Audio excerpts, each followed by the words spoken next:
साथ रसिका पांडे और आप देख रहे हैं सेहत की पाठशाला। सेहत की पाठशाला में आज बात करेंगे हम ब्रेन स्ट्रोक और ब्रेन ट्यूमर की। ब्रेन स्ट्रोक और ब्रेन ट्यूमर को लेकर लोगों के मन में कई तरह के सवाल होते हैं और वो तमाम सवालों के जवाब देने के लिए आज हमारे साथ स्टूडियो में मौजूद है doctor Amit Jain, MBBS, MS, MCH neuro surgery, senior consultant, ILS hospital Raipur. बहुत बहुत स्वागत है डॉक्टर साहब विस्तार न्यूज में आपका।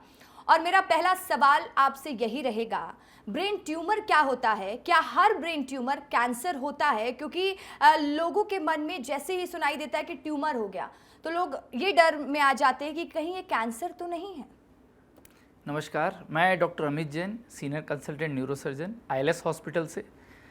आपका जो सवाल है कि ब्रेन ट्यूमर क्या होता है, सामान्य धारणा होती है कि ब्रेन में कोई भी ट्यूमर हो जाता है वो कैंसर होता है। तो सभी ट्यूमर ये बता देना चाहता हूँ कि कैंसर नहीं होते हैं। दो तरह के ट्यूमर्स होते हैं, जो बिनाइन और मैलिग्नेंट। बिनाइन ट्यूमर जो सामान्य ट्यूमर होते हैं जिनमें कोई कैंसरस ग्रोथ नहीं होती, और दूसरे होते हैं मैलिग्नेंट जिनमें कैंसरस ग्रोथ होती है और वो लाइफ डेंजर होते हैं।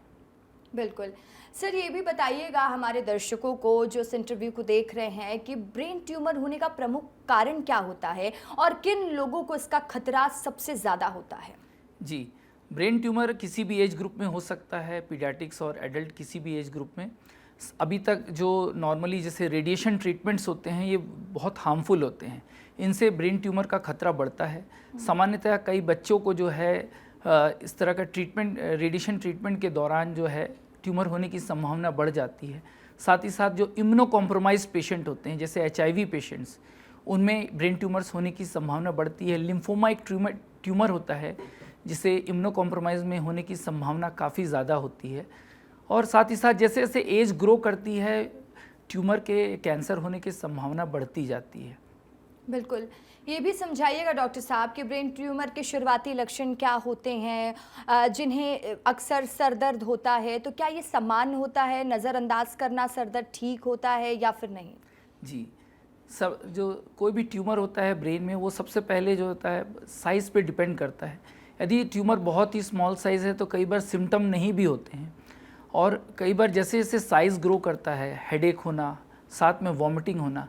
हेडेक एक कॉमन लक्षण होता है जो हर ब्रेन ट्यूमर में होता है सामान्यतः, लेकिन साइज़ बढ़ने के साथ इसकी गंभीरता बढ़ती है। जैसे पहले आपको कभी हफ्ते में सर दर्द होता था, वो अब आपको डेली हो रहा है या उसका ड्यूरेशन बढ़ जा रहा है। कई बार साथ में वॉमिटिंग, चक्कर आना, बेहोशी हो जाना ये भी होता है। तो ट्यूमर्स में बेहोशी होना एक बहुत बड़ा इंडिकेशन होता है, उसको ध्यान रखना चाहिए। बिल्कुल सर, ये भी समझाइएगा कि कब सर दर्द को गंभीरता से ले लेना चाहिए और तुरंत न्यूरो सर्जन से संपर्क करना चाहिए। जी, जैसे मैंने बताया कि सर दर्द होने के साथ साथ एक तो साइट ऑफ हेडेक कहाँ है, फ्रंट में है, बैक में है।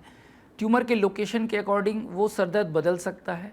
उसमें कई बार क्या है, इनिशियली आपने एक पेन किलर खाया और ठीक हो जाता है, लेकिन सामान्यतः देखते जाते हैं कि जैसे जैसे गंभीरता बढ़ने के साथ आपने पेन किलर्स या कुछ मेडिकेशन भी ले रहे हैं, उसके बाद भी आपका सर दर्द ठीक नहीं हो रहा है, ये अलार्मिंग साइन होता है। उसके साथ आपका सर दर्द बढ़ने के साथ आंखों में रोशनी में भी परिवर्तन आ सकता है, तो ये चीज़ों को नज़रअंदाज नहीं करना चाहिए। बिल्कुल डॉक्टर साहब, आपने समझाया। जब हम ILS हॉस्पिटल की भी बात करते हैं, क्योंकि ILS हॉस्पिटल में क्या क्या टेक्निक्स हैं, हम सुनते आए हैं कि आजकल नई टेक्निक से ब्रेन ट्यूमर स्कैन हो रहा है, ब्रेन स्ट्रोक की जांच हो रही है। तो ILS कौन कौन सी नई टेक्निक के साथ काम कर रहा है और जिससे जल्दी लोगों की रिकवरी हो सके? जी, सामान्यतः जो ब्रेन ट्यूमर्स के लिए हम लोग इमेजिंग डायग्नोस्टिक्स करते हैं जैसे CT, MRI, साथ में एडवांस ट्यूमर्स के लिए हम PET स्कैन भी करते हैं।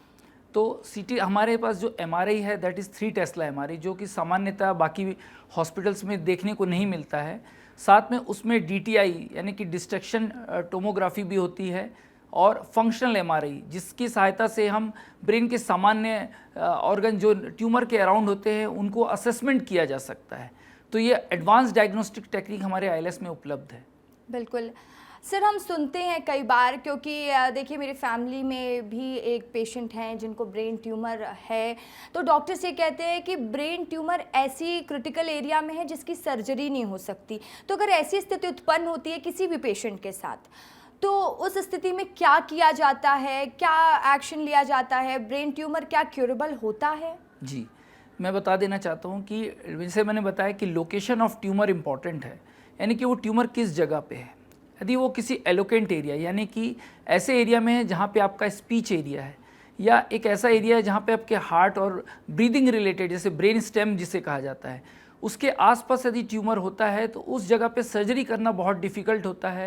यदि सर्जरी पे करते भी हैं तो उसका आउटकम अच्छा नहीं होता है। ऐसी कंडीशंस में जो रेडिएशन टेक्निक है उसका कहते हैं अपन गामा नाइफ। गामा नाइफ एक ऐसी टेक्निक होती है जिसमें लेस देन 3 सेंटीमीटर के ट्यूमर और eloquent area brain stem area उस जगह को भी रेडिएशन से उस ट्यूमर के साइज़ को रिड्यूस किया जा सकता है। जी डॉक्टर साहब, ये भी समझाइएगा हमारे दर्शकों को, क्योंकि लोगों के मन में होता है कि ब्रेन ट्यूमर की सर्जरी क्या होगा आगे, क्या ये जोखिम भरी होगी।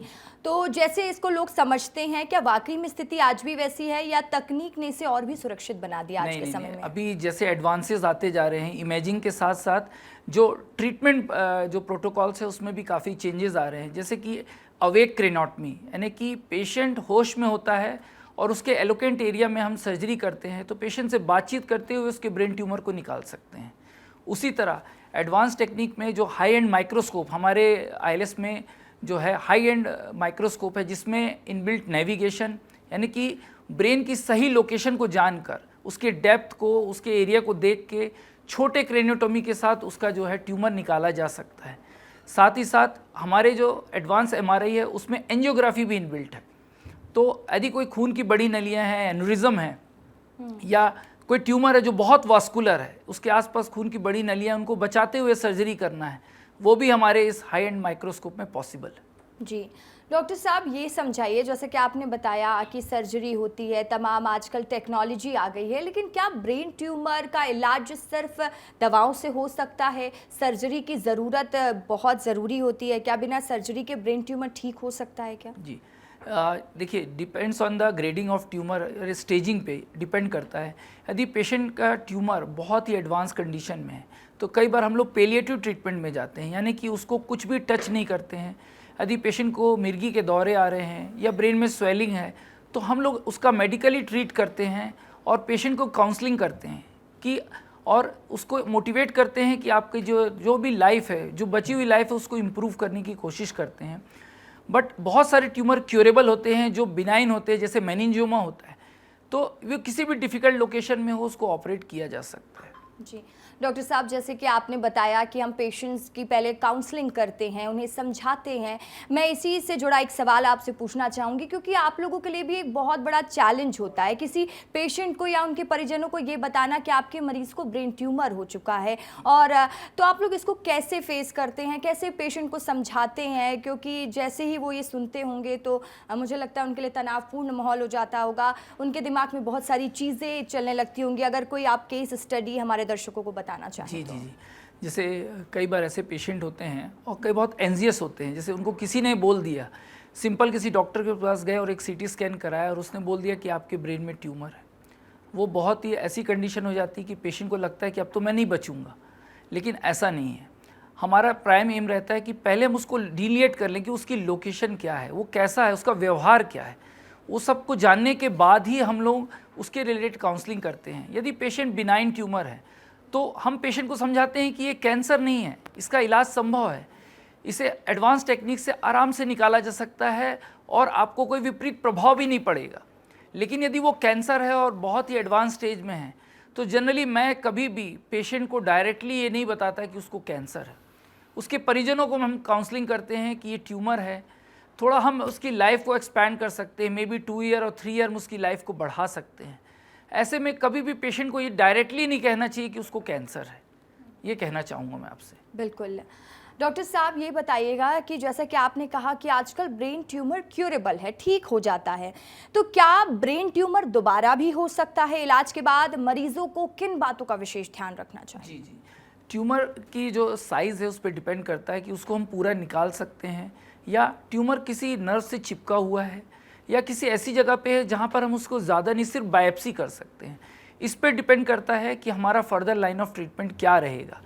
तो ऐसा नहीं है कि इलाज नहीं है, इलाज है और बिल्कुल है और संभव इलाज है। ठीक है, आपने बता दिया कि इलाज संभव है। और अब बता दीजिए कि आईएलएस हॉस्पिटल इसको कैसे संभव बना रहा है कि ज़्यादा से ज़्यादा पेशेंट्स की रिकवरी हो सके? मैं एक छोटा सा भी एग्जांपल दूंगा। अभी मैंने एक पिट्यूटरी ब्रेन ट्यूमर ऑपरेट किया था। हम लोग एंडोस्कोपी यानी नाक से बिना चीरे के ऑपरेशन करते हैं और पेशेंट को ये भी नहीं पता चलता है उसका कोई ऑपरेशन हुआ है। पेशेंट आया था, उसके विज़न ऑलमोस्ट ज़ीरो हो गया था, बहुत हेडेक के साथ पेशेंट आया। हमने उसको डिलेट किया, एमआरआई किया, प्लानिंग के साथ उसका जो है ट्रांसनेज़ल पिट्यूटरी सर्जरी किया और वो पेशेंट आफ्टर 3 मंथ्स जब आया तो उसका विज़न कम्प्लीटली नॉर्मल हो चुका था। उसके जो एंडोक्राइन यानी कि जो हार्मोनल डिस्टर्बेंसेस है वो भी इम्प्रूव हो गए। तो मैं कहना चाहूँगा आईएलएस हॉस्पिटल इस दिशा में है कि डिफ़िकल्ट से difficult brain tumours, spinal tumours और डिफरेंट न्यूरोसर्जिकल प्रॉब्लम्स को डील करने के लिए हम लोग तत्पर हैं। धन्यवाद। बिल्कुल, आपने बहुत सारी बातें रख दी। मैं अंतिम सवाल आपसे यही लेना चाहूँगी कि जो भी दर्शक आपका इंटरव्यू देख रहे हैं उनको क्या मैसेज देना चाहेंगे डॉक्टर साहब? मैं यही कहना चाहूँगा कि किसी भी हेडेक को नज़रअंदाज ना करें। वो ब्रेन ट्यूमर हो सकता है, एज को कंसीडर करें। यदि बच्चा है तो बिल्कुल भी सीटी स्कैन ना कराएं। एमआरआई बेटर, प्रेगनेंसी और बच्चों के लिए सेफ़ है। दूसरी चीज़, यदि सिम्टोमेटोलॉजी चेंज होती है तो कृपया करके न्यूरोलॉजिस्ट या न्यूरोसर्जन की सलाह लें। उचित सलाह से सही समय पर इलाज कर प्रोग्नोसिस अच्छा हो सकता है, ट्यूमर का इलाज संभव है। बहुत बहुत धन्यवाद डॉक्टर साहब हमसे खास बातचीत करने के लिए और हमारे दर्शकों को विस्तार से जानकारी देने के लिए। Thank you. Doctor Amit Jain ने बताया कि किस तरीके से ब्रेन ट्यूमर का ध्यान रखना है और वो क्यूरेबल है। अब बात करेंगे ब्रेन स्ट्रोक की और हमारे साथ स्टूडियो में मौजूद है doctor Bhuvan Sharma, MBBS MD DM neurology, senior consultant, ILS hospital Raipur. बहुत बहुत स्वागत है डॉक्टर साहब आपका। सबसे पहला सवाल आपसे यही रहेगा कि स्ट्रोक क्या होता है और ये कितना गंभीर मेडिकल इमरजेंसी मामला है? देखिए, जब हम बात करते हैं स्ट्रोक क्या होता है तो इसका बहुत ही सिंपल आंसर है कि किसी भी कारण से अगर ब्रेन के किसी पार्ट में जो खून का प्रवाह है, जो ब्लड सर्कुलेशन है, अगर वो डिस्टर्ब होता है तो जो उस पार्ट का फंक्शनिंग होती है वो डिस्टर्ब होती है और उसी को हम स्ट्रोक के रूप में देखते हैं। यह एक गंभीर मेडिकल इमरजेंसी होती है क्योंकि अगर इसे समय पर आइडेंटिफाई नहीं किया गया तो यह लाइफ थ्रेटनिंग हो सकती है या ज़िंदगी भर के लिए विकलांगता दे सकती है। तो इसीलिए ये एक गंभीर कंडीशन होती है और तुरंत ही आइडेंटिफाई करना ज़रूरी होता है। जी डॉक्टर साहब, ये भी समझाइएगा हमारे दर्शकों को कि स्ट्रोक आने से पहले शरीर कौन कौन से चेतावनी संकेत देता है जिन्हें लोग अक्सर नज़रअंदाज कर देते हैं? देखिए, स्ट्रोक में अभी मैंने बोला कि किसी भी ब्रेन के पार्ट का ब्लड फ्लो यानी कि खून का प्रवाह डिस्टर्ब होने के कारण सिम्टम आते हैं। तो इसमें जिस पार्ट का ब्लड फ्लो डिस्टर्ब होता है उस पार्ट के डिसफंक्शन आते हैं, जैसे हाथ पैर में वीकनेस आना, विजन ब्लरिंग होना, स्पीच का तुतलाहट आ जाना, स्वॉलो नहीं कर पाना। तो यह सब चीज़ अगर होती है तो उसे हमें नज़रअंदाज नहीं करना चाहिए। कई बार ये भी होता है कि यह कुछ क्षणिक होता है, कुछ बहुत ही कम समय के लिए होता है और अपने आप ही यह ठीक हो जाता है। यह भी एक चेतावनी होती है, इसे भी हमें नज़रअंदाज नहीं करना चाहिए। जी डॉक्टर साहब, ये बताइएगा कि जो फास्ट रूल है वो क्या होता है? आम लोगों को इसके बारे में क्या पता होना चाहिए? फास्ट रूल बेसिकली एक एक्रोनिम होता है। इसे आम जनता भी स्ट्रोक के शुरुआती लक्षण को समझ सके इसके लिए डिज़ाइन किया गया था। तो बेसिकली फास्ट एक एक्रोनिम है, मैंने बोला, जिसमें से F is for face. Face की जो कमजोरी है, एक साइड अगर फेस ड्रूप हो रहा है, झुक रहा है, उसे आइडेंटिफाई करना। A इज़ फॉर आर्म, हाथ पैर की कमजोरी इसके अंदर आती है। S is for speech, speech की जो तुतलाहट आनी है। And T is for time. Time is the most important factor. इसके लिए हमें अगर इनमें से कोई भी लक्षण दिखे तो उस समय पर हमें हॉस्पिटल को कांटेक्ट करना चाहिए। इसे थोड़ा और मॉडिफाई किया गया है जिसे बी फास्ट बोलते हैं। यदि किसी को बैलेंसिंग का इश्यू हो रहा है या फिर आई विजन वाले इश्यूज़ हो रहे हैं तो भी हमें तुरंत ही हॉस्पिटल को संपर्क करना चाहिए। तो यह कुल मिलाकर एक बी फास्ट एक्रोनिम है जो कि स्ट्रोक के शुरुआती लक्षणों को बताता है। ठीक है डॉक्टर साहब, ये भी समझाइएगा कि क्या ब्रेन स्ट्रोक में कोई एज का लिमिटेशन होता है? क्या ऐसा होता है कि बुजुर्ग वर्ग में इसका खतरा ज़्यादा है या यंग में इसका ज़्यादा खतरा है? क्योंकि आजकल हम देखते हैं कि ब्रेन स्ट्रोक के मरीज़ बच्चे भी हो रहे हैं। ऐसा देखा जाता है कि ओल्ड एज होने के साथ साथ स्ट्रोक का रिस्क बढ़ता है, पर यह ज़रूरी नहीं है कि कम उम्र में या फिर बच्चों में स्ट्रोक नहीं हो सकता है। हमारे छत्तीसगढ़ में मैं खास करके ये बताना चाहूँगा कि सिकलिंग के बहुत पेशेंट हैं और यह कम उम्र में होने वाले इस्केमिक स्ट्रोक मतलब क्लॉटिंग वाले स्ट्रोक का बहुत ही इम्पॉर्टेंट कारण है। तो ऐसा कोई उम्र का लिमिटेशन नहीं है।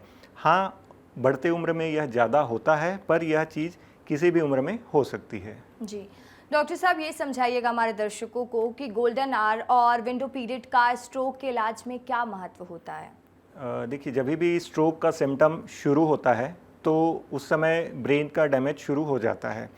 तो गोल्डन आवर हम उस समय को बोलते हैं कि जितना जल्दी से जल्दी अगर ऐसा कोई भी लक्षण जो मैंने बी फास्ट में बताया, अगर ऐसा कोई भी लक्षण दिखता है तो तुरंत ही हमें हॉस्पिटल जाकर अपना इन्वेस्टिगेशन शुरू कराना चाहिए, क्योंकि जितना जल्दी से जल्दी डायग्नोसिस बनेगी और ट्रीटमेंट शुरू होगा उतना ही जल्दी हम पेशेंट का प्रोग्नोसिस ठीक रहेगा, उसकी रिकवरी फास्ट होगी। तो गोल्डन आवर उस शुरुआती फेज़ को कहते हैं जिसमें हम जल्दी से जल्दी हॉस्पिटल ले जाएं। दूसरा है विंडो पीरियड। तो विंडो पीरियड एक बहुत ही प्री डिफाइंड टाइम है जिसमें अगर पेशेंट हमारे पास आ जाता है, उसका इनिशियल इन्वेस्टिगेशंस हो जाते हैं जैसे कि सिटी स्कैन और एमआरआई। तो अगर इस्केमिक स्ट्रोक है, क्लॉट वाला स्ट्रोक है, तो हम उसमें कुछ ऐसी दवाइयाँ दे सकते हैं जो कि खून के थक्के को गलाती हैं और अधिकतर केसेस में पेशेंट का जो लकवा है, जो स्ट्रोक है, वो 100% ठीक हो सकता है। तो विंडो पीरियड में जो लाना है उसमें हम एक डेफिनेटिव ट्रीटमेंट दे सकते हैं। जी डॉक्टर साहब, ये बताइए कि यदि किसी व्यक्ति को अचानक स्ट्रोक आए तो आसपास मौजूद लोगों को सबसे पहले क्या करना चाहिए? देखिए, अगर किसी व्यक्ति को अचानक स्ट्रोक आए और सबसे पहला तो आसपास के लोगों को इतना जागरूक होना चाहिए कि वह उन्हें आइडेंटिफाई कर सकें। इसीलिए यह बी फास्ट जो एक्रोनीम है उससे बनाया गया है। किसी को भी अगर सबसे पहले स्ट्रोक आए तो सबसे पहला काम तो यही होना चाहिए कि हॉस्पिटल ले जाएं, क्योंकि वह उसके लिए एक गोल्डन आवर है एक विंडो पीरियड के अंदर में। अगर उस पीरियड में हम पेशेंट को हॉस्पिटल ले जाते हैं तो एक डेफिनेटिव ट्रीटमेंट हम दे सकते हैं जिससे ना सिर्फ उसकी जान बच सकती है, परंतु वह व्यक्ति जिंदगी भर के विकलांगता से भी बच सकता है। बिल्कुल। चलिए डॉक्टर साहब, सामान्य सवाल तो हो गए कि ब्रेन स्ट्रोक के मरीज को क्या करना चाहिए, कितने जल्दी हॉस्पिटल पहुंचा देना चाहिए, गोल्डन आवर्स का क्या महत्व होता है। अब बात करते हैं आईएलएस हॉस्पिटल की। आईएलएस हॉस्पिटल का क्या योगदान है, कैसे आप लोग मरीज ठीक कर रहे हैं, क्या टेक्नोलॉजी है वहाँ पर? देखिए, अभी जो जैसे मैंने बात किया कि विंडो पीरियड में पहुँचना ज़रूरी होता है, और मैं यह भी बताना चाहूँगा कि अभी के मौजूदा गाइडलाइंस के हिसाब से यह विंडो पीरियड सिर्फ 4.5 घंटे का है। 4.5 घंटे में अधिकतर मरीज ऐसे कैपेबल हॉस्पिटल में नहीं आ पाते हैं जहाँ पे यह सब फैसिलिटी हो। तो इसके लिए अपना जो नए गाइडलाइंस आ रहे हैं कि भाई हम ज़्यादा से ज़्यादा मरीजों को इलाज कर सकें, उसमें एक इम्पॉर्टेंट रोल आता है एमआरआई स्कैन्स का। एमआरआई स्कैन में बहुत सारे नए तकनीक आए हैं, जिसमें से एक होता है परफ्यूजन स्कैन। हम अपने आईएलएस हॉस्पिटल में 3 टेस्ला की मशीन से हम यह परफ्यूजन स्कैन्स देखते हैं, और यह जो 4.5 घंटे का विंडो पीरियड है उसको किसी सेलेक्टिव केसेस में 9 घंटे तक का हम दे सकते हैं जिस दवाई को हम देना चाहते हैं। तो यह एक बहुत ही अभी नई गाइडलाइन के हिसाब से है जिसको हम फॉलो करते हुए अधिकतर ज़्यादा से ज़्यादा लोगों को एक डेफिनेटिव ट्रीटमेंट दे सकते हैं। जी डॉक्टर साहब, आजकल हम देखते हैं कि हाई ब्लड प्रेशर और डायबिटीज़ बहुत सामान्य हो गया है, और कहीं ना कहीं ख़राब लाइफस्टाइल भी लोगों की होती जा रही है बिजीनेस की वजह से। तो क्या स्ट्रोक के खतरे को ये बढ़ाता है, हाई ब्लड प्रेशर, डायबिटीज़ और ख़राब लाइफस्टाइल? डेफिनेटली। देखिए, जब हम स्ट्रोक के खतरे की बात करते हैं तो इसे हम 2 कैटेगरी में डिवाइड करते हैं। एक होता है मॉडिफाइबल, एक होता है नॉन मॉडिफाइबल। तो नॉन मॉडिफाइबल तो ऐसे हैं जिसको हम कुछ चेंज नहीं कर सकते। फॉर एग्जांपल एज है, उम्र को हम नहीं रोक सकते, और बढ़ती उम्र एक अपने आप में स्ट्रोक से होने का रिस्क बढ़ाता है। दूसरा होता है मेल जेंडर। पुरुषों में एक उम्र तक ज़्यादा रिस्क रहता है एज़ कम्पेयर टू महिलाओं। तो ये सब चीज़ें तो चेंज नहीं हो सकती, पर जो हम चेंज कर सकते हैं that is modifiable risk factors होते हैं, और उसमें जो सबसे ज़रूरी होता है बीपी, का कंट्रोल, शुगर की बीमारी होने में उसका कंट्रोल, कोलेस्ट्रॉल का कंट्रोल, स्मोकिंग ना करना, अल्कोहल नहीं पीना, और ये सब चीज़ों को अगर अच्छे से फॉलो किया जाए तो फिर स्ट्रोक के खतरे को काफ़ी हद तक कम किया जा सकता है। जी डॉक्टर साहब, अब ये भी बता दीजिए कि समय पर इलाज मिलने पर क्या स्ट्रोक मरीज पूरी तरह से सामान्य जीवन में वापस लौट सकता है? एग्जैक्टली अगर समय पर इलाज मिलता है तो जो ब्रेन का डैमेज होता है वो बिल्कुल मिनिमम हो जाता है, और समय के साथ धीरे धीरे अगर छोटा डैमेज है तो ब्रेन खुद को रिपेयर भी करता है। और ब्रेन में एक और टेंडेंसी होती है जिसे न्यूरोप्लास्टिसिटी बोलते हैं, मतलब जो ब्रेन का फंक्शन लॉस हो चुका है उसको ब्रेन अलग तरीके से डेवलप कर लेता है। तो यदि समय पर इलाज मिला तो ऐसे कई पेशेंट्स हैं हमारे जो अब अपने नॉर्मल दिनचर्या में पूरी तरीके से रह रहे हैं। बिल्कुल। अब डॉक्टर साहब, जो भी दर्शक इस इंटरव्यू को देख रहे हैं उनको बता दीजिए कि स्ट्रोक से बचाव के लिए आम लोगों को रोज़मर्रा की ज़िंदगी में कौन सी 5 ज़रूरी आदतें हैं जो अपनी बदल लेनी चाहिए? जैसे अभी मैंने बोला कि रिस्क फैक्टर्स होते हैं, तो जो रिस्क फैक्टर होते हैं उसमें से जो ज़रूरी चीज़ें हैं यही है कि भाई सबसे हाईएस्ट रिस्क फैक्टर होता है स्मोकिंग का। तो जो किसी भी फॉर्म का स्मोकिंग है, चाहे वह सिगरेट है, बीड़ी है, हुक्का है, या इवन जो आजकल इलेक्ट्रॉनिक वैपिंग मशीन्स आ रहे हैं, ये सारे स्ट्रोक के रिस्क को बढ़ाते हैं। सेकेंडली जो अल्कोहल है वह भी हमारी नसों को डैमेज करता है, वो भी स्ट्रोक के रिस्क को बढ़ाता है। साथ ही साथ ये हमें अपने शरीर का ध्यान रखना चाहिए कि ब्लड प्रेशर, शुगर, कोलेस्ट्रॉल सब नॉर्मल लेवल पे रहे, क्योंकि जो कोलेस्ट्रॉल और जो कोलेस्ट्रॉल होता है वही हमारे खून की नसों में फंसता है, जिसके वजह से स्ट्रोक का वो होता है। तो इन सब चीज़ों को टाइमली अगर मैनेज किया जाए तो काफ़ी हद तक आज की ज़िंदगी में भी हम अपना स्ट्रोक का रिस्क को घटा सकते हैं। सर, आपने सिगरेट पीने का जिक्र भी किया, तो आप यूथ को क्या मैसेज देना चाहेंगे अंतिम में? देखिए, यूथ के लिए तो मैं यही कहूँगा कि सिगरेट कुछ क्षण के लिए अच्छा लगवा सकता है, बट ये एक लॉन्ग लास्टिंग जो साइड इफ़ेक्ट करता है शरीर में, उस चीज़ को हमें ध्यान देना चाहिए। ना सिर्फ ब्रेन के लिए बल्कि हार्ट के लिए, लंग्स के लिए यह बहुत ही ज़्यादा डेंजरस होता है, तो इसे तो अवॉइड ही करना ज़्यादा बेहतर है। जी, बहुत बहुत शुक्रिया डॉक्टर साहब, विस्तार से हमारे दर्शकों तक जानकारी पहुंचाने के लिए। और इसी के साथ सेहत की पाठशाला में आज के लिए बस इतना ही। जल्द हाजिर होंगे फिर नए डॉक्टर के साथ, नई बीमारी के साथ और आपके लिए हल के साथ। मुझे दीजिए इजाजत। खबरों की लगातार अपडेट्स के लिए बने रहे विस्तार न्यूज़ के साथ।